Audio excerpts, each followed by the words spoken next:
Hey, it's Mr. Peace. Just got done sharing my heart here at Bennie School in Allen Park, Michigan. And it was a very tear-filled but very heartfelt day.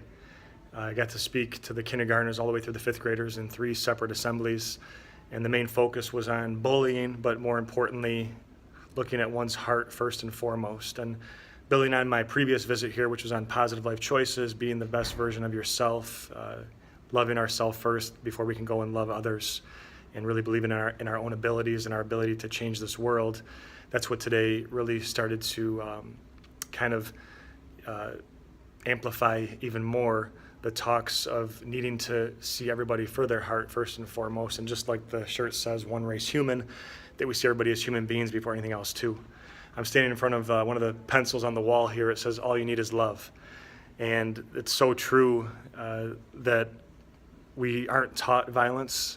We aren't taught to hate. It's something that we learn, but we can always unlearn it, and we can always create, better habits to become better people. And that means that we can start to love more than we have been, and that we always have a choice. I talk about how hurt people, which is a choice. But it's also true that healed people heal people. And if we are able to let that love fully enter our hearts to heal our hearts, then we can go start to heal other hearts by showing them the same kindness that was shown to us. I also have a wheelchair here, and the one example that surrounds the wheelchair was a few years back when I was in Chicago, but this is one of the examples that I share with the students today. A student that came up to me and just said that there was a student that moved to their school. She's in a wheelchair for life. She's paralyzed from her waist down.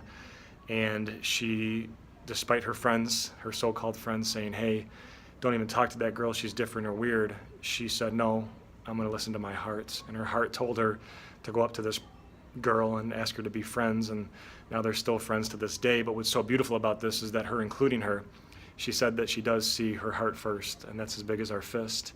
And that once we do let that love fully enter and start to let it grow and shine by how we treat others, like we treat our best friend, we're able to turn the heart as big as our fist into this.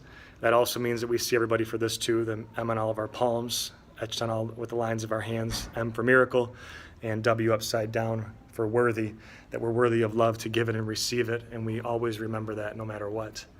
You guys touched my heart.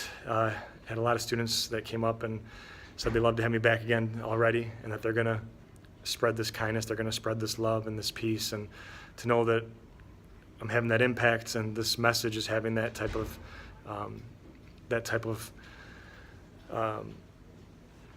sink-in moment for some of these students, that it's going to be with them on their heart for the rest of their life. That's all we can ask for. You guys are beautiful. You guys touch my heart. Until next time, like it says here, much love. Peace.